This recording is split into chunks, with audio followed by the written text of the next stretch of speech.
feel very humbled by Laura's talk, because I'm small fry versus your 19 million. But anyway, whilst we've made it into Jonathan Ross's autobiography and we have a host of A-lister stars' children come through our doors, many of you haven't heard of us. So let me tell you about the HairForce lice assassins. Those with children will probably be aware of the knit and lice problem in this country. And those of you without children, and one day you will know. Head lice are a big issue in this country. In fact, it's at epidemic proportions. People spend roughly about 30 million annually on products to eradicate them. The problem is that 80% of the time those products don't work.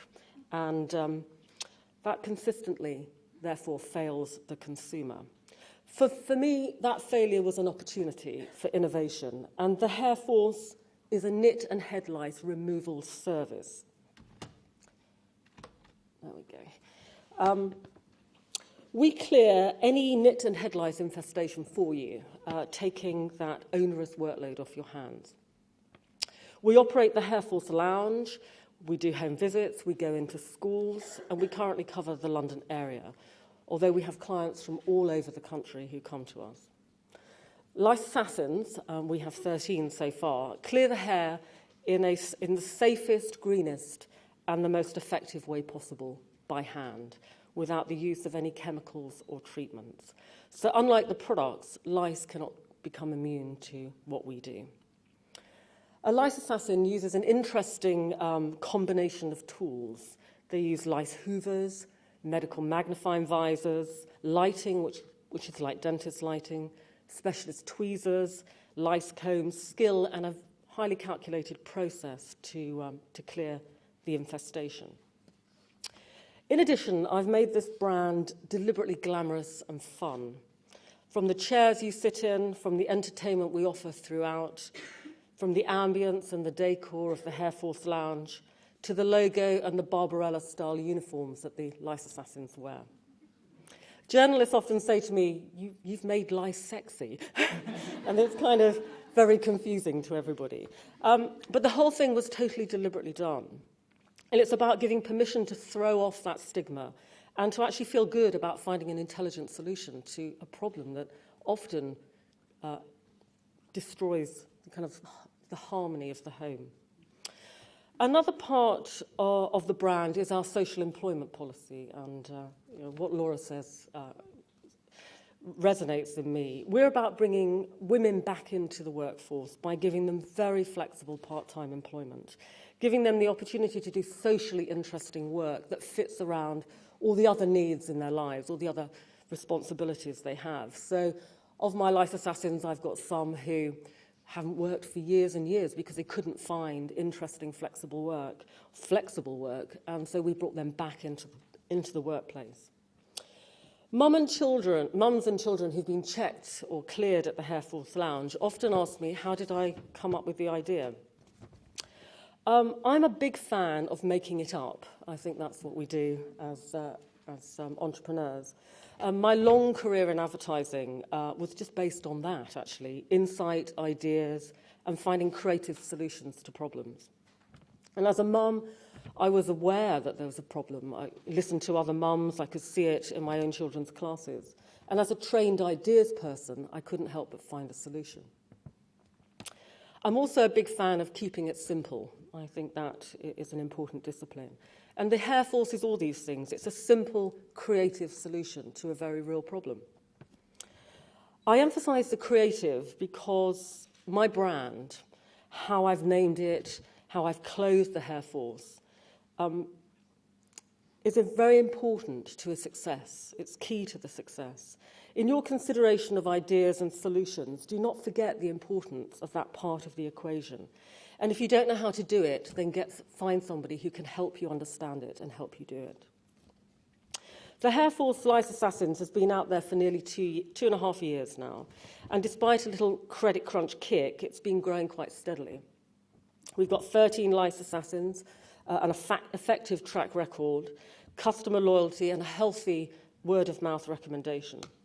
I won some prestigious awards last year. I've got British Female Inventor of of the Year Award in Health and Beauty, and I was a finalist in the Prowess Inspirational Business Mum of the Year Award. At the end of last year, I was awarded also a very significant grant from Knowledge Connect to prepare the business for franchising and take the company to that next crucial stage in its development. Awareness is always an issue. When I worked in advertising, I worked on big brands, I worked on small brands, but they all had a budget, and I don't have that. As a small operator, you just cannot afford it. And my solution, the current solution that I've gone for, and I think will be very interesting, is I've just taken on my own PR. So she'll work for me for 1 day a week, and she's young, she's hungry, she's got lots of ideas, and she's importantly got the contacts. And her contribution is going to be really key in getting those that traffic up and the awareness flowing. Research, business planning, networking, mentoring, all these things are key roles in the journey if you're an entrepreneur. They're all necessary elements in what you have to do, and you have to engage in them. The BIPC I've used a lot. It's given me access to all of those things. I was a partner in an award-winning, very creative advertising agency. Tango, Pot Noodle, all of these brands came out of where I was at.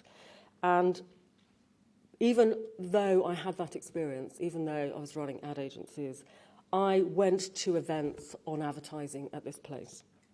I went to everything, in fact. I went to everything and anything, because you have to stand back and you have to challenge what you know, because often what you know won't apply when you're working at that kind of micro level, that you've got to develop something and you've got very little money to do it. So you've got to challenge your skills, you have to learn new ones, and you've got to broaden your mindset all the time. Reach out to others, find out what they think, find out what they have to say about the issue, and sometimes do the complete opposite. Absolutely. And especially when money is tight, you have to do everything, so you've got to skill yourself up. Through the BIPC, I was mentored by Anita Roddick, Tim Campbell, and Pam Bader, who I hunted down after one of these events. I got into the House of Commons, and I do all sorts of things there, and I got great PR. I've been in the BIPC accounts, they got me into the FT, I've been on their blog. All of these things count. All of these things are necessary impetus to the journey that you take when you're an entrepreneur. And finally, I've learnt two really important things that I've come to really value. And even though I have years of experience in a career, you do learn new things increasingly when you're an entrepreneur and you've got your own baby to look after. It takes time to get there. And I think that culturally there's a real impatience that we all have. We want to be a success really quickly, and everything around us teaches us that that is possible, but actually most of the time it isn't. It takes time to get there. And that time is necessary also if your business is going to be sustainable and keeps on delivering. You have to make sure that you can do those things. And to quote some really great advice I got from Anita Roddick, she told me in the first sessions I had with her, it's all about small steps. And I remind myself every day of that. I can't tell you how that thought has motivated me every day and motivated my behaviour every day.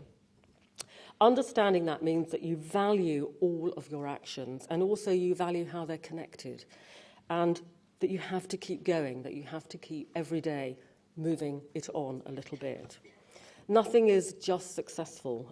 Every day you've got to get there, and that's what I keep on doing.